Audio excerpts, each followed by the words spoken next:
বিষয় পার্লামেন্টে পাস করতে হবে। বিয়ের ক্ষেত্রে কোনো যুবককে তার মোহর ফিক্সড করার ক্ষেত্রে জোর কিংবা বাধা দেওয়া যাবে না। আজকালকার, let me explain, don't make any noise, আমি বলি তারপরে ঠিক বলবা। আজকালকার বাবারা, অনেক বাবা আছে মেয়েকে বিয়ে দেওয়ার নামে ব্যবসা খুলে বসে আছে। মেয়েকে বিয়ে করতে যাবেন, বলবে আমার মেয়েকে বিয়ে করতে চাইলে 30 লাখ টাকা দেনমোহর দাও বা না দাও লিখতে হবে। এটা কি মামুর বাড়ির আবদার নাকি রে বেটা? তোমার মেয়েকে বিয়ে করতে 30 লাখ দেওয়া লাগবে? তোমার মেয়ে এমন কোন মহারানী হয়ে গিয়েছে বলো না তোমার সবাই? এই সমস্ত কাজ করে বিয়ে হয়। বিয়ের 10 দিন পরে মেয়েটা বলছে আমাকে ডিভোর্স দেন। এখন এই যুবকটা 30 লাখ টাকা লিখেছে, ও দিবে কেমন করে? আর একটা আফসোসের বিষয়, কিছু মেয়ে আছে টাকা পাইলে বুইড়া টাকলার সাথে বিয়ের পিড়িতে বসে যায়। বলো আমার কথা। আর মেয়েদের রুচি যে এত খারাপ আজকাল, অনেক মেয়ের টাকা পাইলে গাঞ্জাখোরের সঙ্গে বিয়ে পিড়িতে বসে যায়। আমার প্রিয় বোন, মাথায় রাখতে হবে, আপনার জন্য বৃদ্ধ পারফেক্ট নয়, আপনার জন্য গাঞ্জাখোর পারফেক্ট নয়, আপনার জন্য স্বামী হিসেবে পারফেক্ট সেই যুবক যে নবীর আদর্শবান হয়ে চলে। ঠিক কিনা বলো? আল্লাহ মেয়েদেরকে বোঝার তৌফিক দান করুক, পড়েন সবাই আমিন। আপনাদের বউ আছে কার কার? তারা একটু হাত তোলেন। বউ আছে? আচ্ছা, বউ আছে আপনাদের। আচ্ছা, ঠিক আছে, হাত নামান। এবার যাদের বউটাও কেউ নাই, কপাল পোড়া গরিব কারা, তারা একটু হাত তোলো সবাই। ক্যামেরাম্যান জলদি ফোকাস করো। আপনাদের কারো বউ নাই? এ আমি বিশ্বাস করি না। আমার তো মনে হয়, এই বেটা থাম, এই নামো, বসো বসো। আমার তো মনে হয় শীতকালে যুবকদের শীত কম্বল দিয়ে দূর হবে না, ল্যাব দিয়ে দূর হবে না, ঘরে ঘরে বউয়ের দরকার যুবক ভাইরা। ঠিক কিনা বলো? আমার যুবক ভাইদেরকে আল্লাহ নেককার দিনদার বউ পাওয়ার তৌফিক দান করুক, পড়েন সবাই আমিন। আমরা 3টা তাকবীর দিব। প্রথম তাকবীর দিবেন প্রিয় বিবাহিত ভাইরা, দ্বিতীয় তাকবীর দিবেন সিঙ্গেল ভাইরা। আমি দেখতে চাই ঝিনাইদহের শৈলকুপায় কার গায়ের জোর কত বেশি। Let's check it. ইউটিউবে যাবে, দেখা যাক কারা জিতে, ইতিহাস হয়ে থেকে যাবে। প্রথম তাকবীর দিবেন বিবাহিত যারা, তারা। বিবাহিত ভাইরা একটা কাশি দেন। না, আমি দিব, আমি দিব। বসুন বসুন। বিবাহিত ভাইরা, আমি বলবো লিল্লাহি তাকবীর, আপনারা বলবেন আল্লাহু আকবার। আর সিঙ্গেলরা চুপ থাকবা। বিবাহিতদের পালা। বিবাহিত ভাইরা, লিল্লাহি তাকবীর। 65। আপনারা নাম্বার পেয়েছেন 65। এবার সিঙ্গেলদের পালা। সিঙ্গেলরা একটু কাশি মারো। দেখা যাক কারা জিতে। It's time for the single people. সিঙ্গেলরা তাকবীর দাও। লিল্লাহি তাকবীর। বিবাহিত ভাইরা আমাকে মাফ করে দিবেন। আজকে আমার সিঙ্গেল ভাইরা সর্বনিম্ন 90 নাম্বার পেয়ে পাস করেছে। ঠিক কিনা বলো? এবার আর কোনো ভাগাভাগি নাই, সবাই মিলে তাকবীর দিবেন, তাফসীর শুরু হয়ে যাবে। দেখা যাক, এমন জোরে তাকবীর দিবেন আমি স্টেজ ভেঙে নিচে পড়ে যাব। দেখা যাক গায়ে জোর আছে কিনা। সবাই মিলে একটা কাশি দেন। সবাই তাকবীর দিবেন। যুবক ভাইয়েরা অ্যাক্টিভ হয়ে যাও। মুরব্বীরা বুকের তাজা রক্তকে অ্যাক্টিভ করে ফেলেন। নারে তাকবীর। আল কোরআনের আলো, আল হাদিসের আলো, কোরআন হাদিস যেখানে, আলেম ওলামা যেখানে, ঝিনাইদহবাসী যেখানে, আল্লাহ যেন কবুল করে। পড়েন সবাই আমিন। আমি আলোচনা শুরু করতে চাই কোরআন থেকে। প্রথম প্রশ্ন করছি, কেউ যেন বাদ না যায়। বলেন তো আমাদের প্রিয় নবীর নাম? মুহাম্মাদুর রাসূলুল্লাহ সাল্লাল্লাহু আলাইহি ওয়াসাল্লাম। সবচেয়ে বড় হতভাগা হলো সেই মানুষ যে নবীর নাম শুনলো কিন্তু দুরূদ পাঠ করতে পারলো না। আমি আবারও নবীর নামটা বলবো, আমরা সকলে একসাথে দুরূদ পাঠ করতে চাই। মুহাম্মাদুর রাসূলুল্লাহ সাল্লাল্লাহু আলাইহি ওয়াসাল্লাম। বলেন তো সবাই, নবীর উম্মত হতে পেরে আমরা সবাই খুশি না বেজার? নবীর ভালোবাসা আমরা সবাই চাই কি চাই না? আল্লাহর ভালোবাসা আমরা সবাই চাই কি চাই না? আমাকে একটু দেখবেন, মাইকটা আমি একটু হটায় দিলাম। এইটা আমার মুখে কি? এত আস্তে বললে তো ঝিনাইদহের মান সম্মান যাবে। জোরে বলে, এটার নাম কি ভাই আমার? আমাকে কেউ পাম দিবেন না, যা বলবেন দিল থেকে। আমি যে নবীর ভালোবাসায় লম্বা চাপ দাড়ি রেখে দিয়েছি, আমাকে কি দাড়িতে অসুন্দর লাগছে না সুন্দর লাগছে? আর একটু জোরে, আনস্মার্ট লাগছে না স্মার্ট লাগছে? অনেকে ভাবে যে আমি যদি নবীকে ভালোবাসতে গিয়ে দাড়িটা রেখে দেই, অনেক মেয়ে হয়তো বা আমাকে পছন্দ করবে না।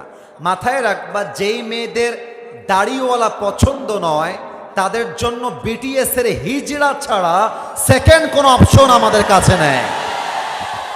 আরে যেই মেয়ের দাড়ি পছন্দ নয় সে তো আমার বাড়ির বউ হওয়ার যোগ্যতাই রাখে না।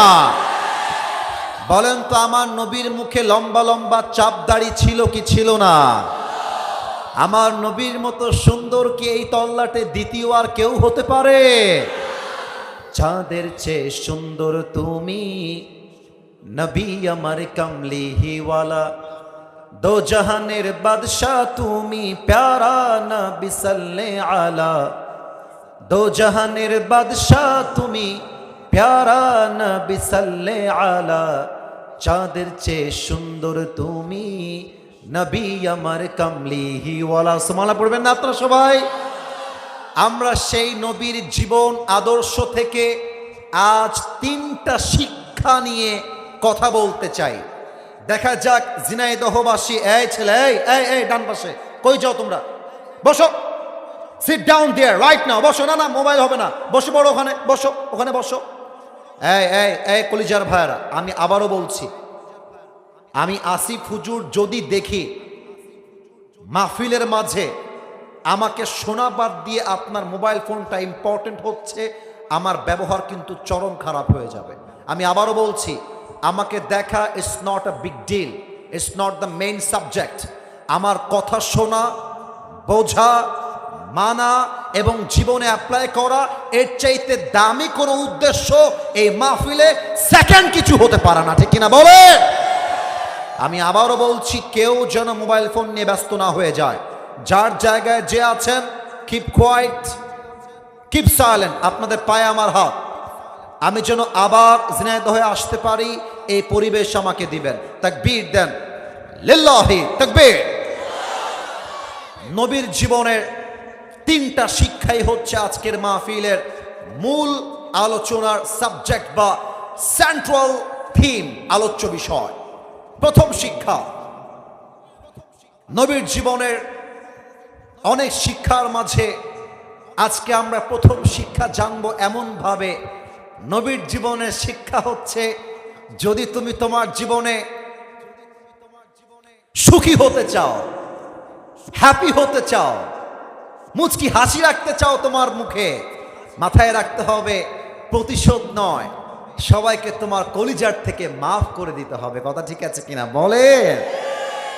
আল্লাহ তাআলা বলছেন, আল্লাযীনা ইউনফিকুনা ফিস সাররাই ওয়াদ দাররাই ওয়াল কাযিমিনাল গায়যা ওয়াল আফিনা আনিন নাস। মুত্তাকি বান্দা সবচেয়ে বড় গুণ হলো, মুত্তাকি বান্দা সবাইকে ক্ষমা করবে এক সপ্তাহের জন্য। আওয়াজ দিয়ে বলেন সবাই, তিনি কে?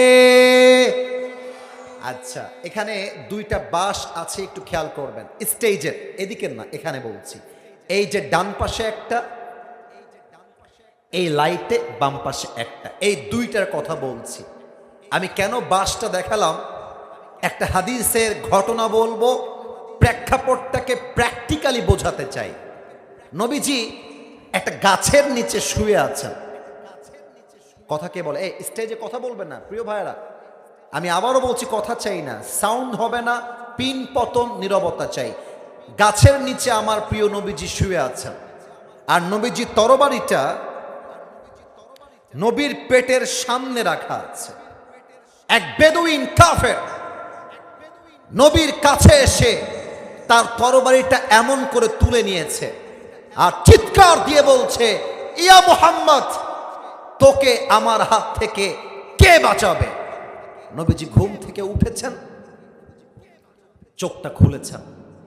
এবার কাফের আবার বলছে, এই মুহাম্মদ, তোকে আমার হাত থেকে কে বাঁচাবে? আমার নবীজি আস্তে করে বলছেন, আল্লাহ, আমার আল্লাহ আমাকে বাঁচাবে। এই কথা শুনে কাফেরের হাত থেকে তরবারি পড়ে গেছে, থর থর থর থর করে কাঁপতে শুরু করেছে।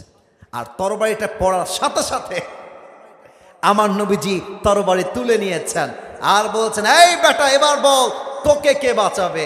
বলছে, আপনি আমাকে বাঁচাবেন, আর কেউ বাঁচাতে পারবে না। তা আমার নবীজি বলছে, শোনো, আমার তোমাকে মেরে কোনো লাভ নাই, আরে যাও, আমি তোমাকে আমার আল্লাহর জন্য ক্ষমা করে দিলাম। সুবহানাল্লাহ পড়বেন না আপনারা সবাই? অনেক ছেলে পেলে আছে, কোনো মেয়ে ছ্যাঁকা দিয়েছে, বেকা হয়ে বসে আছে, বলছে, আমি তোকে দেখে নিব, তুই আমাকে বাদ দিয়ে অন্য জায়গায় বিয়ে করলি কেমন করে? আরে বেটা, মরদ মানুষের জীবনে ছ্যাঁকা বলতে কিছুই নাই। আমার কথা একটা, কোনো মেয়ে যদি তোমাকে চিট করে একটা বিয়ে করে, ওর জন্য একটা বিয়ে জায়েজ, লেট হার গো, তাকে যেতে দাও। সে যদি তোমাকে বাদ দিয়ে একটা বিয়ে করতে পারে, তুমি 4টা বিয়ে করে দেখায় দিবা, পরোয়ার টাইম নাই যুবক ভাইরা। মাথায় রাখতে হবে, প্রতিশোধের মধ্যে সেই শান্তি নেই যেই শান্তি রয়েছে ক্ষমার মধ্যে। অতএব আজ থেকে আমরা সবাইকে ক্ষমা করব এক সত্তার জন্য। বলেন সবাই, তিনি কে? এই এত আস্তে বললেন কেন রে? বলেন সবাই, তিনি কে? আসুন আপনাদেরকে মারাত্মক সুন্দর একটা ঘটনা শোনাই। মক্কা বিজয়ের ইতিহাসে নবীজি কি করেছিলেন? 10,000 সৈন্য আর 10,000 তরবারি নবীজি মক্কাকে দখল করবার জন্য রওনা দিয়েছেন। এই কে আছো? একটু এখানে কিছু দিলে ভালো হইতো। I am sorry for this situation. একটু সাউন্ড সিস্টেমের এটা একটু হালকা, বুঝতে পেরেছেন? তাই একটু পড়ে যাচ্ছে। আচ্ছা, আমি একটু ট্রাই করি, দেখা যায় হয় কিনা। তাও হচ্ছে না। একটু দেখেন তো প্রিয় ভাই, এটা হঠালে হয়ে যান। ওকে, মাশাআল্লাহ। কেউ যদি উঠে যায়, নিজ দায়িত্বে আপনারা বসায় দিবেন, লুঙ্গি যেন আবার খুলে না যায়, ঠিক আছে? খেয়াল রাখবেন। 10,000 মুসলমান সৈন্য আর 10,000 তরবারি। এবার আপনাদের পালা, আপনারা আমাকে উত্তর দিবেন, না হয় ওয়াজটা কলিজায় আমার আসবে না। 10,000 মুসলমান, কয় হাজার তরবারি? আমার মুরব্বী আব্বা যেন উত্তর দিয়েছে আর একবার। 10,000 মুসলমান, 10,000 তরবারি। নবীজি মক্কার দিকে আসছেন। এই খবরটা আবু সুফিয়ানের কানে পৌঁছে গিয়েছে যে মুহাম্মদ মক্কা দখল করবার জন্য মদিনার থেকে রওনা দিয়েছে। এবার আবু সুফিয়ান বলছে, এই গোয়েন্দার লোকেরা, আমার কাছে আসো, যাও রিপোর্ট দেখে আসো মুহাম্মদের সঙ্গে কে কে আছে এবং তাদের যুদ্ধের প্রস্তুতি কেমন। নবীজি কিন্তু খুব কৌশলী মানুষ ছিলেন। নবীজি বলছে, সাহাবা একরাম শোনো, তোমরা চুলা বানাও বেশি, পায়খানা বানাও কম, ওয়াশরুম বানাও কম। তো সাহাবা একরাম তাই করেছে, অনেক চুলা চুলা আর চুলা আর ওয়াশরুম বানিয়েছে হাতে গোনা কয়েকটা। এবার গোয়েন্দারা এসে রিপোর্ট করেছে, আবু সুফিয়ান, মানুষ গণবো কি, এ তো চুলা গুনতে গিয়ে সকাল হয়ে গেছে আমাকে। এবার আবু সুফিয়ান শুনে ভয় পেয়ে গেছে, ওরে বাবা রে বাবা, চুলাই যদি এত বেশি হয় তাহলে মানুষ কত বেশি হবে রে বাবা। সুবহানাল্লাহ পড়বেন না আপনারা সবাই মিয়া? আচ্ছা, আবু সুফিয়ান বলছে, বেটা ব্যাক, গুনতে পাঠাইছি মানুষ, তোমরা গমছো মিয়া গিয়ে চুলা, তোমাদের দিয়ে কোনো কাজ হবে না। আর এক দল, এই তোমরা যাও, খবর নাও মুহাম্মদের লোক কত আসছে। এখন বলেন ফজরের নামাজের সময় যখন ঘুম থেকে উঠি বাথরুমে যাইতে হয় না কার? সবারই হয়। ইভেন বাঘ ভাল্লুক কেউ ভয় পায় না। বাথরুম লাগছে মানে ন্যাচারাল কল, বেঁচে থাকলে আমাকে যেতেই হবে, ঠিক কিনা বলেন সবাই আপনারা?